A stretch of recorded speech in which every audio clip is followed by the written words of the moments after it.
you everyone for coming to our podcast 41 Avenue. So today we have Nontsikelelo Mutiti, also goes by Nontsi. So I'm going to just introduce Nontsi and who she is and her practice, and then we'll get into some discussion around her work, and then we'll have a Q&A afterwards. So Nontsikelelo Mutiti is a Zimbabwean-born visual artist and educator. She's invested in elevating the work and practices of Black people's past, present, and future, those whose narratives have been under-recognized, while also acknowledging all our interconnected histories. Mutiti's work appears through a conceptual approach to design, publishing, archiving practices, and institution building. She holds a diploma in multimedia from the Zimbabwe Institute of Digital Arts and an MFA from the Yale School of Art with a concentration in graphic design. She's currently the Director of Graduate Studies for Graphic Design at Yale School of Art. She has held academic positions at the Zimbabwe Institute of Visual Arts, SUNY Purchase College, and VCU Art at Virginia Commonwealth University. She has also participated in residencies such as DARD, Artists in Residence, Artists in Berlin, Berlin Artist Program, Sora's Art Fellowship, Open Society Foundation, History of Art, Women in Publishing, and Center for Book Arts. She has also had numerous shows at prestigious galleries and museums such as the Institute of Contemporary Art in Philadelphia, HKW in Berlin, and Textures, the History of Black Hair at Kent University Museum, so just to name a few.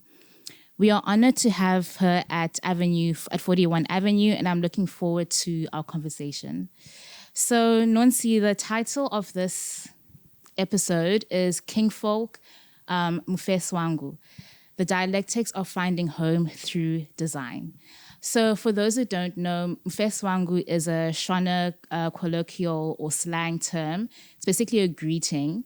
The literal meaning is my face. So if you see someone, a close friend or family, you would say, hey, Mufeswangu, Ndepiako, like something like that. And so I feel sort of this kin like Mufeswangu.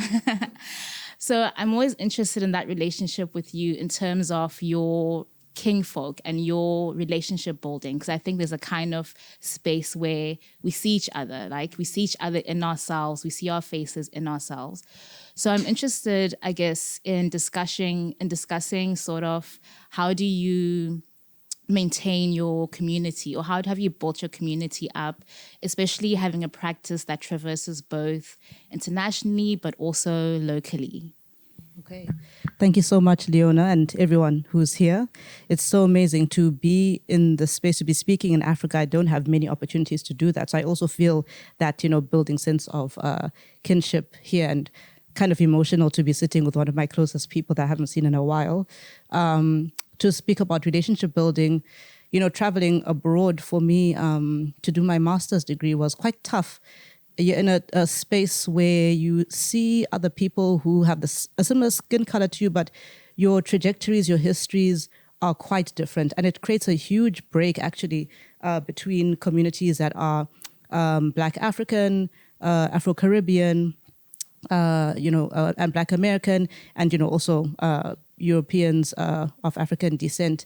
And so trying to find through lines through which we can build a relationship, a shared language, or talk about the nuance between us is really, really important. You really have to figure out what common ground you have, but also to acknowledge some of the tensions and roughness that are there. Kinship is not just about the quick, easy stuff. Kin is actually the people that you're willing to kind of fight with and fight for. And struggle together, side by side with. And so, also just thinking about being Zimbabwean, it's not an easy space, to be from. I left in 2009, and we were going through the probably harshest point in our economic, downturn. I always say that Zimbabwe is held together by two things: relationship and witchcraft. There's no reason why things should still be working, but we have such strong bonds. If Leona introduces me to somebody today and I meet them in the street, in 2 weeks' time, and I'm with someone else, I'm going to introduce my friend to Leona's friend as if that person is my person. I'm not going to say, oh yeah, I just met them through Leona. You automatically become connected, and those bonds allow us to build together, to share things. I also say that relationships will get you anything that your money can't buy. So that's also a way of navigating the space of home, but also a space of the host land where you don't have everything easily, where the odds are stacked against you, where the systems are designed for people from there. So how do you navigate? You need people. And, that's on a just like day-to-day subsistence level, but that's also in terms of how to build a career. It's really about relationships, not networking. It's about relationships. People that are willing to go through the difficult stuff with you, see you through trying times, recognize great things in you even before they've actualized, and give you a chance. Networking can't do that. Very true. I mean, those words are so true. Networking can't do that to a certain extent, and relationships are extremely important. And I guess I sense like a emotional side of you. Are you feeling anything specific? No, I mean, for me, it's just like interesting to, I think relationships also can have different lengths of time. So thinking about how we've known each other from New York City, sort of early on in our careers, I think you were still studying, or you had just finished your studies, and we're going on to the Whitney program. Yeah. And to think about like all these years of like supporting each other, supporting a whole bunch of other people who are Zimbabwean and, of other kind of backgrounds, people that have shared values. Kin is not only about your place of origin or the color of your skin. You can have shared culture with people and shared values with all kinds of people, right? But to think about like walking this road and kind of having each other's backs and being where we are now, it's just really amazing to me. It's just really, yes, it's very, very powerful. Yeah, it is a very powerful thing. And I wanted to ask to go to the first slide. So in terms of this idea of Kinfolk and, Mfeswangu and building relationships, a lot of the time in your practice, you've kind of centered your practice around hair braiding. And I often think about the hair salon as a space of forming community. And what is that act of hair braiding, especially within African immigrant communities, which you've explored and which you interact with? I mean, you've created installations where you've done hair braiding, and hair braiding features so prominently in your work and in your aesthetics. I'm curious to know, like, how has that journey been like for you? How have you arrived to the space of hair braiding? It's totally about the relational and really about trying to see myself in the space of the US or other spaces I've been privileged to navigate. This collage here, tete-a-tete, I produced it at a time when I was just like really frustrated. I just was not able to like find spaces where I felt really at home.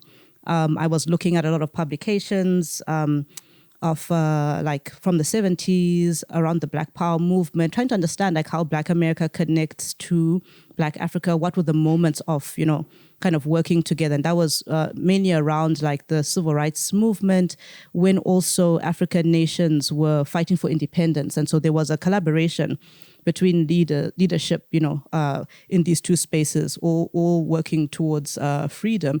And they kind of needed to see a version of themselves that they felt was affirming. So Black America looking at Black Africa as a space where people still understood their culture. They weren't disenfranchised from their culture. They were still in the motherland.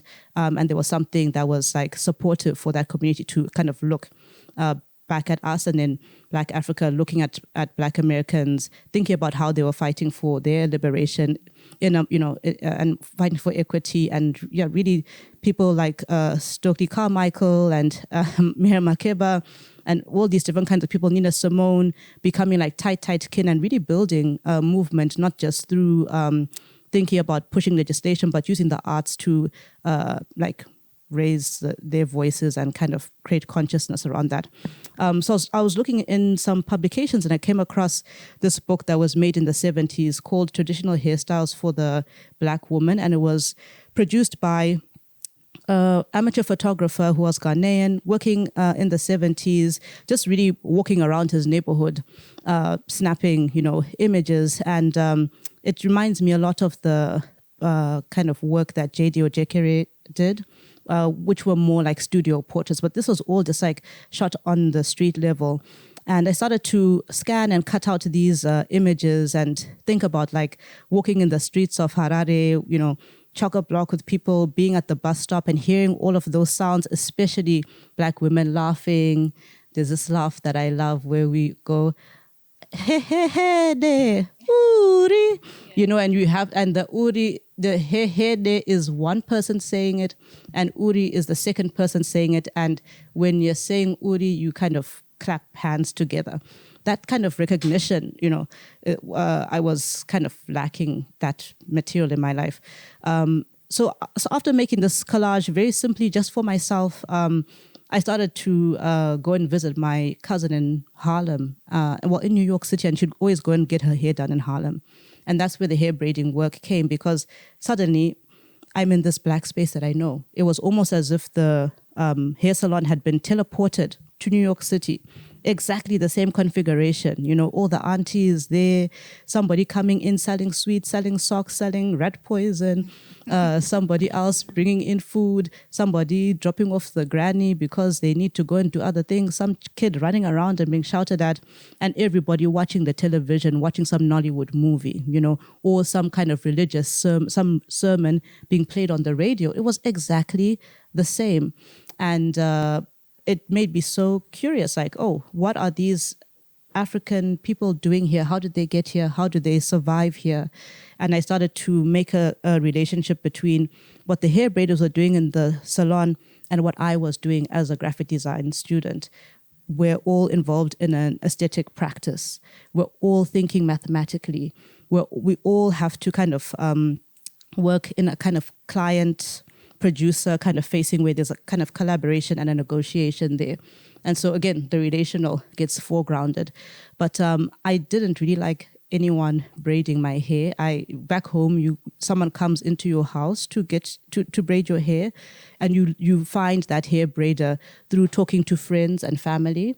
You don't just randomly pick anyone. So it was weird for me to kind of like just go into a salon and ask for the service. There's always a relationship, and you back home, I would have a hair braider for years, or it would be a family member or friend doing my hair. So I would go into the salon, but I would go to salons which had a barber, and I would sit in the barber's chair and get him to cut my hair, just so I could be in that space and hear and listen, and be part of that kind of space, like bring that kind of thing back to me. And that's where the research came in. Yeah, I think that's super interesting, because I also think about these aesthetics around Blackness. I mean, yours is around hair salons, but I also remember also being in New York and going to these hair salons and having a similar experience to you, but then coming back to Cape Town, South Africa, and like having to come back, and then now I have to find a new hair braider. And I went through I had to ask my cousin, like, who should I go to? Where do you get your hair done? And eventually got like a really great reference, found a hairdresser in Brooklyn. And also like it's owned by a Congolese woman. So there are a lot of like Congolese, South African, people from Nigeria, like hair braiders, just from everywhere across the continent, but it's all women working to doing this task, this very important task. So there's a kind of like aesthetic that I find across that is in Africa, but then also that is outside of Africa. Somehow those two things are not separate, but they come together in these really interesting and beautiful ways. That home is never geographical, but home is wherever home you say home is. And yeah, you find it in so many places. I mean, I want to kind of build on that and just think about like what, the aesthetic project of homemaking. It's oftentimes we carry certain things with us, and sometimes those things are objects, but it's also ways of moving in a space. When I produced a project at Recess, which is an art space in New York City that asks artists to occupy the residency space as a studio and also as a place where people can come in and engage the work as it's being made. You can present the work in more of a gallery fashion if you want, but most of the time it's like you're working and people should be able to come in, and there's public programming as well. And I was trying to set up this African hair braiding salon in Soho, New York, at the recess space, and I just couldn't figure it out. I was trying to organize things. I'd been into so many hair salons, but I could not make it feel natural until a friend asked if she could come and get her hair braided in the space. And so I found another friend who did the work. And whilst we were there and I was helping separate the hair and all of this stuff and put on a movie on the television, at the end of that session, I knew exactly what needed to happen. The space needs to be used. The people have to move through it for all the elements to be placed where they need to be. And so that resulted in a project called "Everything Is Where It Is Expected," which is a quote from Yvonne Vera that's actually in this book, where she's talking about the process of writing, that she wants to be a writer that's as good as a hair braider or a basket weaver, because everything is so meticulously placed. It's because of going through the motions that the object or the space or the thing becomes itself. Like a kind of a process of inhabiting, and not just inhabiting on your own, but going through all the processes of life. Yeah, and you're so right about the preciseness of everything. So everything has to work and flow in the way that you want it to work. Because in a similar way, metaphorically, hair braiding is like that. Like I've never been to a hairdresser who's done my braids or cornrows and anything is out of place. Like everything is in place, exactly lined, geometric lines are there. Like everything is the same size. There's not a braid out of size at all. But I think I also wanted to just move on to the next image. I think in terms of our discussion around hair braiding, I've also seen your work develop into a kind of language as well. So there's hair braiding, the physical act of hair braiding, but you've taken that physical act and developed a really broad sort of language or typography around it, or these kind of modular forms that you can put together and create some kind of image, abstract or metaphor. Can you speak more to the process of like what is the language for you of hair braiding, and how did that come about? I was thinking a lot about the kind of rule-based nature of making braided hairstyles, and also assigning it similar values to an algorithmic practice. I was looking for ways to talk about braiding. So it's a bigger project than just braiding. Braiding is kind of like a case study. When I think about what we call in the academy, and I don't even know if this language still stands, but if we think about material culture, which is usually a term that's used to relegate objects from the global south into a particular space, whereas other objects are talked about in other ways and assigned values around technology, and given language given to process, and language given to even the people who've made the objects are named and known and things like that. But our material culture, our objects that are part of our material culture are ritual, they're symbolic, they're just from our daily lives, and they're not necessarily seen at that same level. They're seen as minor arts. So it's really a project of thinking with language to uplift some of the things that are ours, and to bring a level of sophistication to that.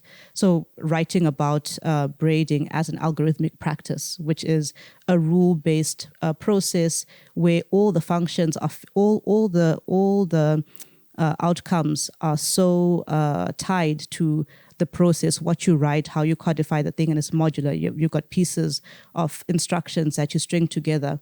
And if you string them together well, the outcome is the same. What you're talking about, that everything is like perfect. Everything is like geometric and mathematically done. There's physics involved, but it's like embodied knowledge. And so making the letter forms kind of came out of that thinking about the modular, thinking about how to write about or speak about these, things that we hold in our culture that haven't been given due respect by the academy, by people in museums and conservators or art historians. And also just trying to find a way to then visualize some of those feelings. I think, the letter forms started out very kind of regular. There's actually 8 different, there's a series of 8 different letter forms. Like I've got 8 different character sets, basically, uppercase and lowercase, with different, they've got kind of different some of them are very wide and short, others are very kind of ornate and script-like, others are very tall and thin. I just wanted to think about also how hairstyles are used to talk about where you are in life, to signify where you are in life, what you're going through, how you want people to read you. It's also a way of kind of messaging out to people. I remember on Sundays, my mother would sit us down after church and do our hair for school.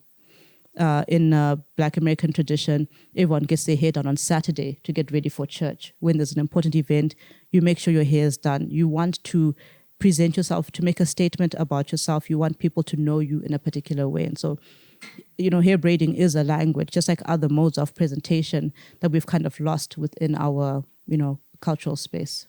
Especially as Zimbabweans, I think we've lost a lot of our visual heritage. Yeah, I think you're right. Like hair braiding is a visual language because it also says, like, depending on the hairstyle you have, like I think of Xhosa women, for example, here where they have different head wraps, and that signifies something very different. Or even in Nigerian culture, they'll have head wraps and that signifies very different things. And I'm also interested, I guess, in your letter forms. Like you have 8 different sets. Some of them are legible, some of them are not as legible. So I'm interested in that kind of like tension between being legible and not being legible. Like how much of the hair braiding styles are known, should be known? Is it a kind of code as well? I wouldn't say that I'm intentionally making any code. I'm mostly having fun with form making. But when I'm doing the work, especially there's an image of this like all over wallpaper with this very dense, the collage is repeated as like this module, and there's no space between any head. And I often think about that wall of people as like this kind of membrane that certain people can penetrate and others can only see the surface. Like some people can only see this image of like a sea of a million Black women with braided hair. It's mostly young Black girls, actually, that collage. But other people look at that image and they see their sister, they see their cousin. They actually imagine what the people are talking about. What if somebody could be angry, if somebody's laughing, if someone's giving side eye. There's, those images were chosen very specifically, actually. There's a project called which is was a type design. All of this actually, it comes from this type design project that I produced in grad school. We had to do a typeface revival. So it's like you have to find some letter forms that were never digitized and then digitize them. And through digitizing, you're learning about how to make a character set, all the rules of kerning, pairs, and all of this stuff. Very important technical knowledge. So I went to look for instances, like when were the first instances of Shona, for instance, recorded visually, because we don't have like the Ndebele, house painting, those symbol forms. We don't have things like Adinkra symbols, that I know of. So I went to the Da Vinci School Library. Colonialists were collecting a lot of things, cultural objects, and found these Bibles, which had very early instances of not Shona, but Nguni languages. So similar, language families, and they were kind of pidgin languages. They were mixing English and these Nguni languages. It was kind of a way to infiltrate community, bring community towards like English as a mode of communicating, also kind of creating a new language which became the Shona language. I mean, long story, but I created those letter forms. And why am I telling you the story again? Because it's interesting. So I was thinking about us not having a visual writing system for ourselves. And I don't think this is the braided letter forms are something that I need to be adopted. It's just like, it's really form making for me, but it really comes out of that, like starting to think with character sets, trying to think about what kind of letter forms, what writing has done to us culturally, to kind of take us away from our languages, to create another layer of knowledge building that separated us from our ways of knowing and doing. Are there ways of thinking about like words being presented that can maybe embody something? So a word is on a wall and you see what it says, or you might not see what it says, but you feel what it means, you know. Yeah, I mean, I find that super interesting because I was going to mention that this also ties into, I know Saki Mafundiko is a mentor of yours, and he basically wrote the book African Alphabets, which is here on the book. Definitely everyone needs to read this book. But it's basically a book that goes through the history of African writing systems. I think I resonated a lot when you said that, you know, there's no recorded history of Shona words or writing symbols specifically. And this idea of what is not there needs to be filled in, and you need to fill that in. So I really like this idea of taking that initiative, finding ways of describing what would a Shona alphabet look like, how would you put that down into words, and even just the concept of using hair braiding. Like, I think that's a really wonderful way to kind of express and explore that notion. I'm laughing because I'm like when I remember what I used those letter forms for. We're supposed to make a type specimen, you know, to show the beautiful rendering of your letter forms and to show how they should be used. If it's a display typeface, if it's a text face, I'm sure you guys are all familiar with these things. And you're supposed to choose a passage to write to present the language. And you know, our program is so conceptual, so you have to choose a piece of writing that kind of matches up with the values and aesthetic of those letter forms. You can't just choose any text. So the first piece that I did had no like actual words that could be acknowledged in any other space besides like Zim. And it was not words, but kind of like these utterances, like like oh, you know, or eh. And that's also where the faces come from. I chose the faces because I wanted the kind of when you're talking with your face, you know, when your face tells the story, I paired them with those sounds. So even if somebody didn't know what means or ai, they would see the look on the person's face and kind of understand. So also kind of showing that speaking or writing is an embodied thing. It's sometimes, you know, I feel like the kind of colonial system trained us to remove those really essential parts of how we communicate together. But also it then brings about this kind of level of code switching where you're speaking in one way because you have to be professional or you have to be seen as whatever. And then you're able to bring those other things in when you are with kin, you know. So I wanted to use language that is like really between me and family and close friends. And also I had realized that I'd stopped using those sounds, those utterances, those enunciations, those punctuations once I got to school, because people would ask me when I'm talking, what does that mean? You said, what does that mean? And I'm just like, you know, can't you hear what I was talking about? Didn't you see my facial expression? Didn't you understand what part of the conversation we're in? How do you not kind of grow in knowing, especially when you're building a friendship with someone? So I kind of took them out because I started feeling very insecure. And I thought it made me more of an outsider. And that project was a place to put those, those sounds, kind of to be able to have them, not to lose them, but to make a repository for them.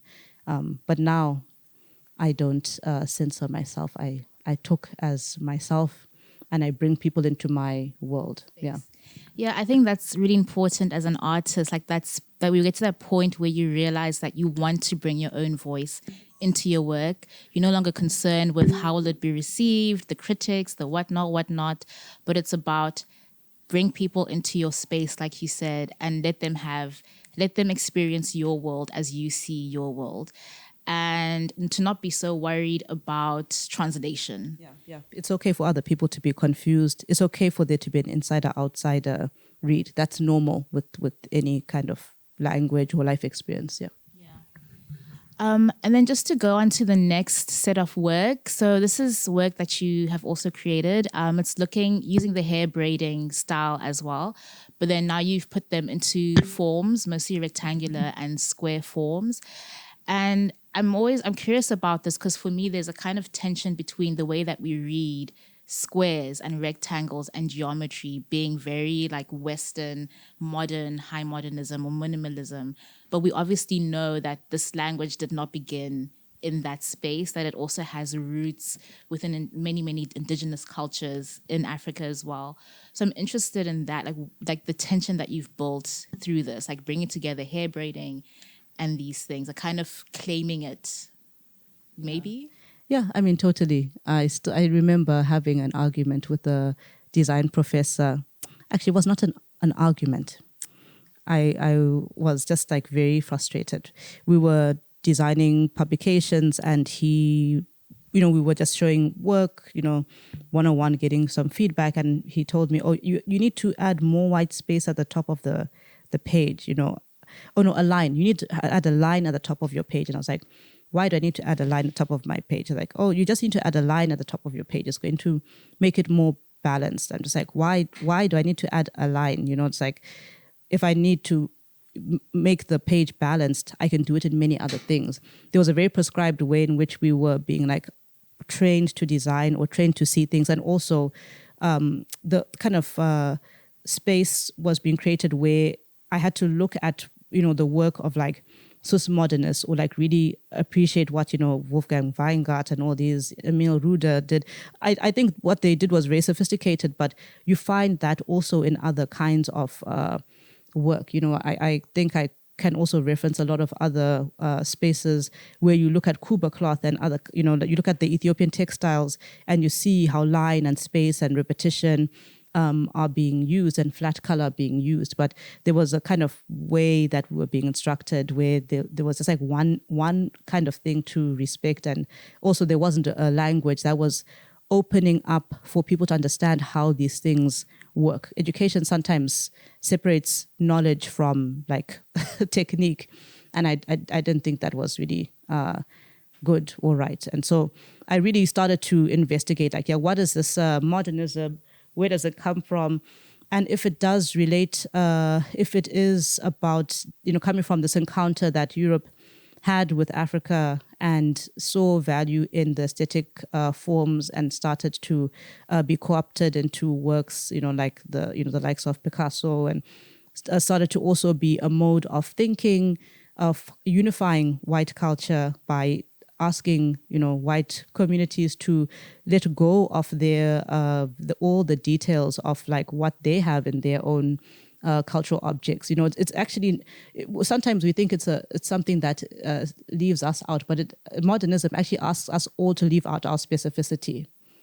It's actually a very violent thing, White Europe, we are now so sophisticated because now everything we make has got a lot of white space and it's like black and white and red, and it's like these particular compositions and everything must be so clear. It must be so clear that everybody must be able to understand. That's an impossibility, but it was a very important project, very important political project. And I think people don't talk enough about that. But it also pits that kind of way of working against everybody else, because now it leaves everyone else holding all their juicy, amazing, decorative things. And it says, you guys are so like, rudimentary, all this crafty stuff, all this ornate stuff. This is not sophisticated at all. But is that sophisticated stuff this stuff you're saying is very not sophisticated that you looked at that then brought you to where you are. And it's a kind of thing that we need to undo. We really all need to look at this thing and undo it. And we need to reclaim spaces that are ours. So I really don't like the idea that when design educators are teaching, many people are telling students, more white spaces like makes it much nicer or better, or things must be rectilinear like that, or compositions must be like this, and showing them particular kinds of work. If you go to Iziko Museum, there's Esther Mahlangu, that's a study on whatever is at the foundation of modernism and tops it by yards. There's nothing that I've seen in the Swiss modernist canon that is as beautiful as that. So yeah, why can't I work with geometry? Why do people want to act as if Africans are making things that are always scruffy? Why is it every book about, African culture, the cover is brown, or the cover is like yellow, red, black, green, and it's triangles? Why? Amharic is not like triangles. Adinkra symbols are not triangles. And we've got so many colors. If you go to Ethiopia, I started collecting Ethiopian scarves. They're basically like a flag for each of the cultures. Go to Scandinavia, those scarves are way better, but it's that same lineage, that same tradition, that same understanding of the rhythm of lines. I actually said to that professor when he talked about this, putting the line, I told him, I want to have this conversation about lines, but you're just telling me to put it there. Do you know that in my culture, we can use lines to mesmerize you until you talk to your ancestors? We know how to use lines. Don't just come and tell me doing it like this and like this is good. We can actually tell you the reason behind that, because we do it. That's in our culture. We do it. We're not separated from shape and form. That's the way we can communicate. That's the way we hold space. That's the way we charge a space. These things have a deeper science that we don't acknowledge. And, it's very, very important. So I was curious, hair braiding, it goes, across the head. It's not a flat surface. So I wanted to deal with dimension. I also love the work of Bridget Riley, all that op art stuff. So I'm not just looking, in one direction. As Black Africans, we're very global. The globe has taken so much from us anyway. So I was like, what would it look like to have like some braided op art, just for fun, just to see, And also there's a type of hairstyle. When you go to the hair salon, you can go and ask for box braids. So then I was also kind of just playing with language. Playing with the kind of that. Yeah, no, I think that's great. Thank you for that. That was really a wonderful take. I am aware of time, so I just want to open it up to everyone for Q&A. It is 10:02. I hear you speak a lot about identity forming and living through spaces, living in spaces, and living with ideas in the work that you've presented here today. How would you navigate, like I'd like to understand that living through an idea, because clearly none of the work you've done here is like spur of the moment stuff. Like you've spent some time thinking, working through it in your mind and in your practice. So I guess my question is, how do you navigate forming that idea and then cultivating something like that into a more expansive body of work? When I'm working, when an idea comes, it's not necessarily like a fully formed idea. It's like a notion or something, a form that inspires me. And I kind of have it around and I'm really playing with it. The letter forms came about by just like thinking, actually at an assignment, I was told you have to make a wallpaper and you're going to screen print one module, and then that module should be tileable, and then you should be able to like make a wallpaper using that the addition of screen prints. And I was like, what does wallpaper have to do with me? I want to think about other surfaces. I wanted to do something that people could like be immersed in. And the walls, I kind of was running away from the walls. I used to be a painter before, so I decided I was going to do it on floor tiles. That's where the modules came from. So, one kind of prompt leads to an ability to think about something in another way. And I really like to play with things. I don't like to put pressure on myself and say, okay, I've got this idea and now I'm going to do it. I'm going to finish it.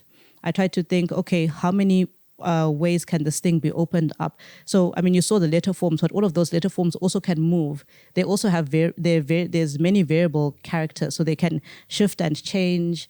I think about everything in print in like some kind of physical form.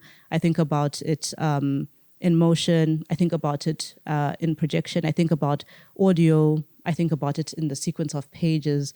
So because I'm kind of trying to just test the kind of initial formal idea and see where it goes, over time it starts to accrue meaning. Also, I've got a lot of objects that I collect alongside. So you're seeing mostly like the result of like things that are more like design, but I collect. So in this mural, all of those objects, they're actually beauty supply products. When you go, there's beauty supply stores, you go in there, and I started to notice the products are named after things that are edifications. Black like me, African pride, beautiful beginnings, royal crown. I was like, wow, this is amazing. It's like another way to speak and build kind of kinship, or just marketing, good marketing.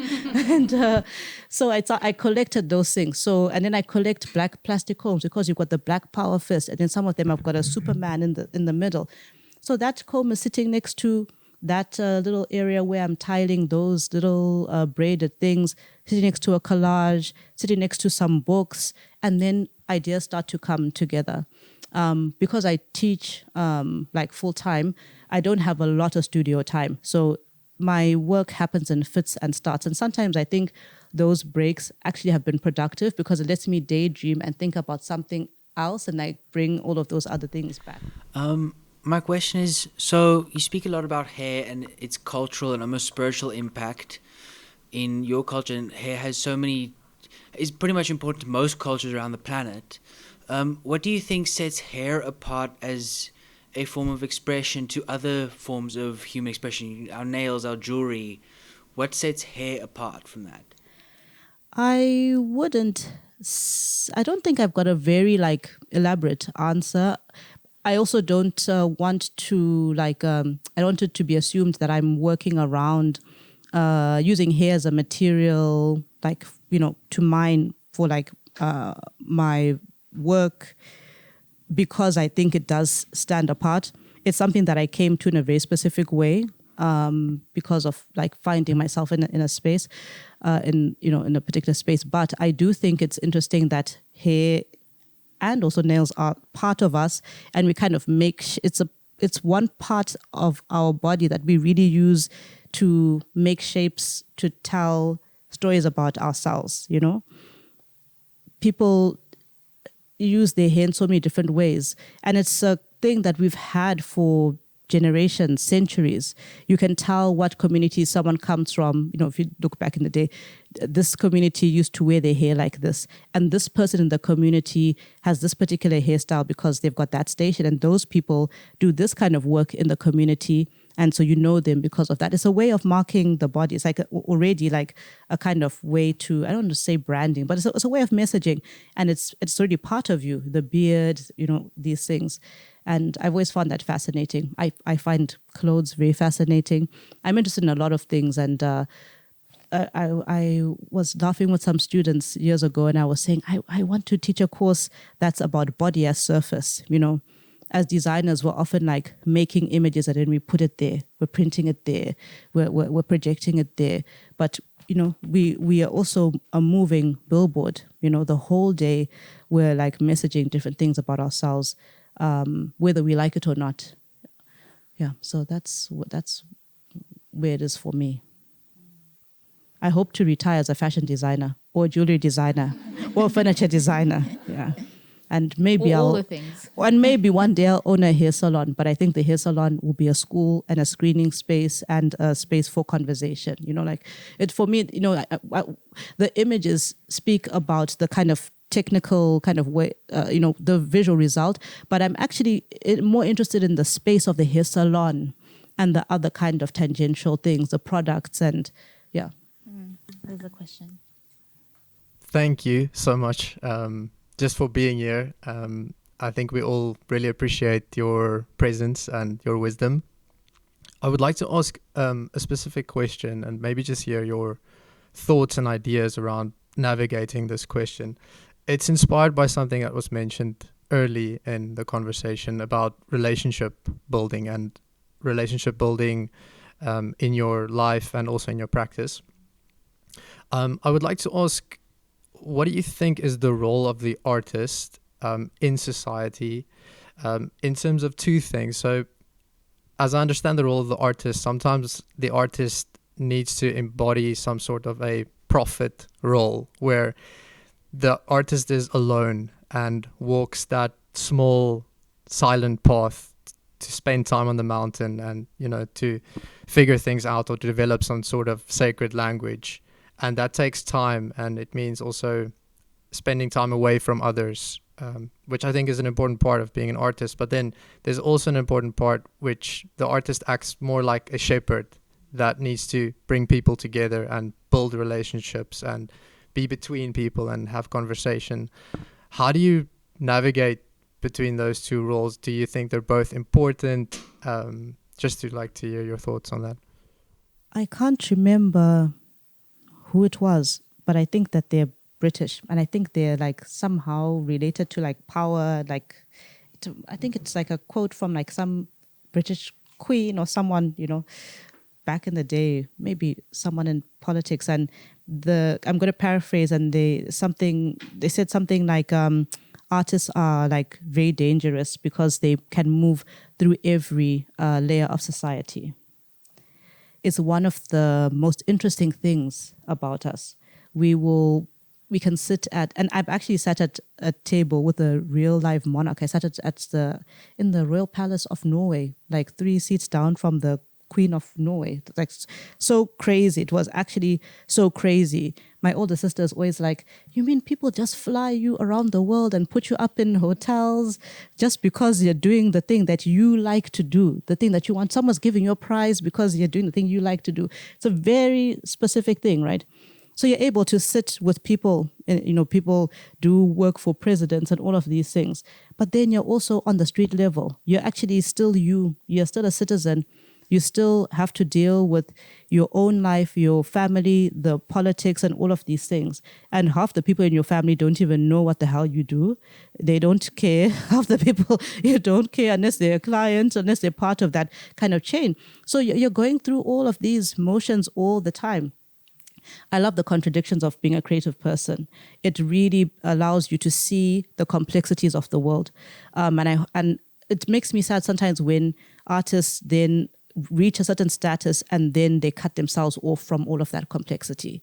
I think you can also tell when an artist has done that. I think their work becomes not so good. Or a designer, and then they're just doing whatever they want, and it doesn't actually work or communicate the thing it's supposed to people, but they're just a rock star designer, and no one's going to tell them that their taste is bad or the thing doesn't land or whatever. But you're saying like, is it important to like, how do you navigate those different roles? Sometimes you don't know. I'm making this work because I need it. Guys, I was lonely at graduate school and I made my little collage. And then I took it to a book fair as a wrapping paper so that if people bought my zines and stickers, I would like fold the things. It was a wrapping paper. And then somebody bought stuff and I'm starting to fold that thing and they said, no, what are you doing? I said, oh, I'm wrapping the things nicely for you so they don't get messed up on your way home. No, what are you doing? I want that. Like, no, that's not for sale. That's a wrapping paper. I said, I want to buy it. Do you have another one? I gave it to her. Said, how much is it? I said, I'm giving it to you for free. Said, no, I have to buy it. I said, okay, give me $5. She said, no, I'll give you 15. And she came back later and she said, I've been walking around with this thing. So many people want it. You need to print more for the fair tomorrow. I just had my little printer at home, which was running out of ink. Running out of paper. I printed 10. I sold all of them for $15. During the pandemic, that same collage, I realized how, people just started asking me for, I was giving a lot of them away. And then I realized this collage, what it did for me, it's doing for other people. People needed that sense of kin. They needed to be reminded of themselves at a certain time or themselves within a particular community setting. So it was during the Black Lives Matter protests, and I started to sell them online on Instagram stories to raise money for different kind of causes. There was a dentist office downtown in Richmond. I was in Richmond, Virginia at the time, and it had been like the windows had been smashed during the protests, and that dentist does free dental care for children whose family can't afford health insurance. America, you have to pay for everything. It's like totally insane. So I screen printed, I can't remember how many I screen printed. Was it like 30? We basically raised like 10K in 24 hours just from Instagram. And I never sell them for a lot of money, just like $100 or $120. And I also didn't want to, because I'd gone to newspaper printers, there were 1,000 of them, and I felt like I hadn't put any labor in there. Another thing that's important to me, because of the knowing how long it takes to braid hair, whatever I make has to have a lot of labor. Even if part of it is digital, it has to take a lot of time. It has to take material. When I do the big vinyl installations, it's installed and then when it's removed, it's destroyed, just like a hairstyle.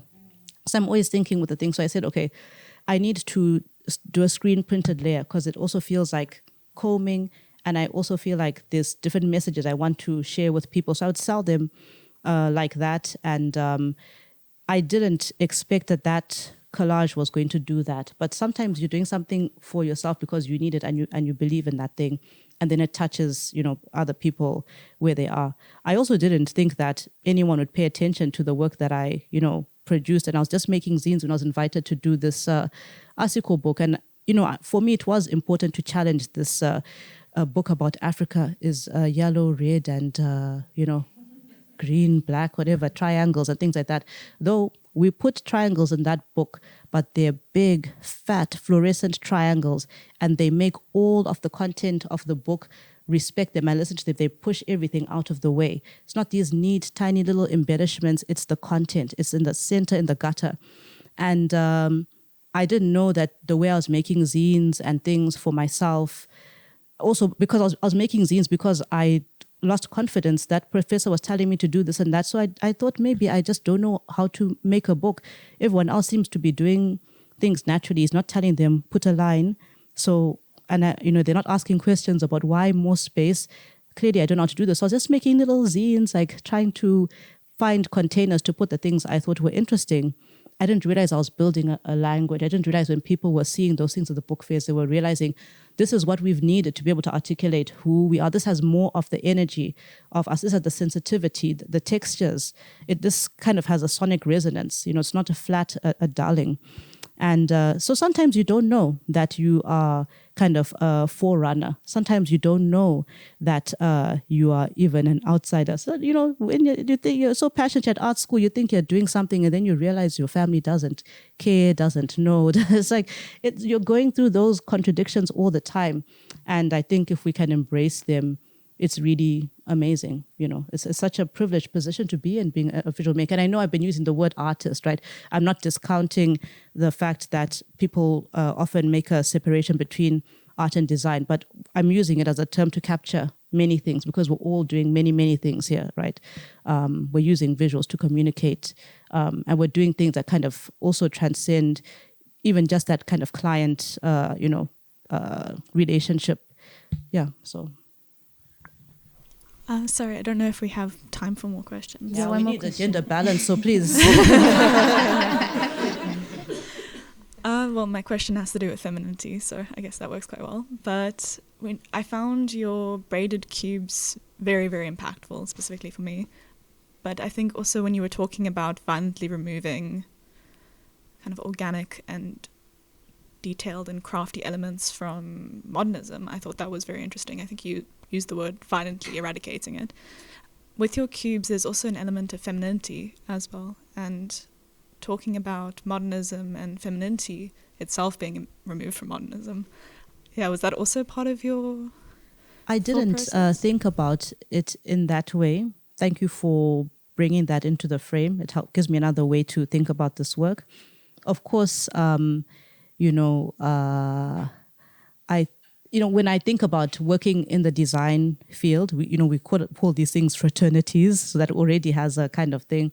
I'm always also thinking about the language of the academy. It's like you do a bachelor's degree, you do a master's degree, and that all has to do with like kind of male-identified people. But I am very aware of how how graphic design has worked to acknowledge mostly male practitioners. I also think about the people that were working side by side with those practitioners. Somebody like, who is this amazing woman who was making, who was weaving? It was Annie Albers, Joseph Albers'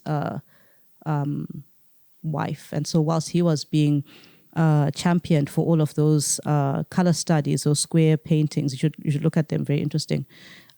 She was kind of relegated to making textiles. I mean, the textiles are incredible. They are so rectilinear, so complex. They almost look digital. And that's what was happening in art education, where women couldn't, really be involved in photography or involved in graphic design, or they were doing it in these kind of undercover ways, but never really in the forefront, never being acknowledged. And so, yeah, as I'm working, I know that there are not many women that have been able to occupy positions, like I am. So I take it quite seriously, how I stand, in for a lot of people. I think also thinking about hair braiding, when I was in Harlem for the first time and seeing all these hair braiders, I also noticed lines of men queuing up. I was asking, what are these lines for? And I learned that it was men queuing up for day labor, as day laborers, they would wait in these lines for trucks to come and pick them up to take them to work somewhere for one day. They might not even know what the work would be. But the women in that community, and it was mostly a Senegalese neighborhood. There's a space called Little Senegal in Harlem, 116th Street. The women who were coming across would easily get work in a hair salon, long-term work, and they would be able to raise money to bring other family members to the US. They were sending money home, they were building houses, they were paying school fees and all of these things. There was this way that the hair salon allowed women to be more financially stable than their male counterparts. And they, in terms of African immigrants coming in at that class level. And I have so much respect for that. So part of my project is also looking at the economics of the hair salon, how many heads do you have to braid to be able to pay rent for an apartment in that part of the city? How many heads do you have to braid to build a house back home in Guinea or Nigeria and things like that? So, and also when you think about the space of the hair salon, it's really a space that's kind of undermined back home here, even though or I should say the skill, even though we all know we need it, right? When I go to Harare, I can pay $15 to get my hair braided. In New York, I'll pay $180 to get my hair braided. So we undermine that kind of skill that's passed down between women.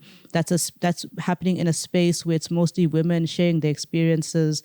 And so I think about those things when I'm making the work, but it's never been something that has been foregrounded, but it's part of the climate in which the work exists, the work itself and the research. Yeah. Thank you. Really great question. I'm going to think about that. Yeah, and also the economics. I remember when I was in New York, I never got braided because it was so expensive. Never. I just cut my hair. I mean, as you see, maybe to close out, I can say that this is also where the project comes from, these realities of life. So, I was going to the salon with my cousin when I was still in graduate school. She was living in the city. I'd go up there to see her. And then I realized that, I was not going to be able to afford this. But I was also just about to graduate, and I knew I needed to have some money. So I bought some training heads, and I put them at my desk at university. And I put them there because I was hell-bent on learning how to braid, so that if I couldn't find a job straight out of university, I would braid hair for people. Because you'll be getting $180, $200. I was like, that's real money, So that's how and the project actually, right after developing those modules and only a few characters, the thing that I actually did first was to learn how to braid. And that kind of built in all of the real understanding about the relational. It was a place for me to share stories with people that I was teaching or that were teaching me. It was a way for me to think about and map out the hair salon. It was the place for me to understand how technical it is. All the mathematics, like you said, you're doing cornrows and you've got, this is a longer line here. This is a shorter line here, in terms of length. But everything that starts here has a place where it ends there. There's no collision. There's no one stopping halfway. All of the tension has to be right. All of the amount of hair you have in each cornrow has to be right. There's so much mathematics that's happening live, so much embodied knowledge. It's so incredible. So all of that has helped me to think about what kind of tools I want to use. Why do I use a laser, not a laser cutter, but Why do I use a vinyl cutter? That precision, somebody, we even call it cutting lines, when you're separating. Why do I want the CNC router? It's plotting all of these coordinates, it's reading coordinates, and that's how it then cuts the stuff out, even like a laser cutter. So the actual embodied knowledge is what helps me to think about what has to happen with the work in terms of output, in terms of process, in terms of what I want it to say. Yeah, thank you so much, Nontsi. I think we could have this conversation for another 3 days. But thank you everyone for coming. I think this was a really wonderful and great conversation. I think everyone got a lot out of your wisdom, a lot of value from your work, a lot of insight from your practice as well. So thank you again on behalf of the Academy and the podcast. Thank you so much for joining us and just, building the tumbleweed with us, the tumbleweed of hair as it grows and grows and grows. I just want to say a big thank you to Leona and to everyone here, the staff, the students, anyone that works here. It's an amazing experience. And as I'm speaking, sometimes I think someone talks from a particular perspective and then you're listening to them and you're just focusing on what they're saying. But I hope that you can imagine, how does this translate to your own context? We all have a cultural context. We all have actual experiences. We all have histories. We all also have futures that we want. What are the ways that education or general culture separates us from knowing some of those things or using some of those things in our work to whatever extent we want to? What are the things that have been hidden that we could excavate for our betterment? What are the ways that we could think more relationally? What are the spaces that are kind of undermined, but that we can actually see a lot of value in? We all have those things. And so I'm just speaking from my own perspective. None of you, unless someone is hiding in the background, there's no other Black Zimbabwean woman in here besides Leona. But when I'm sitting listening to people from all kinds of backgrounds, it impacts me. So I hope it's not just like this. I hope I'm not just like saying hollow words, and that you can actually find some openings there for yourselves. Great. Wonderful. Thank you.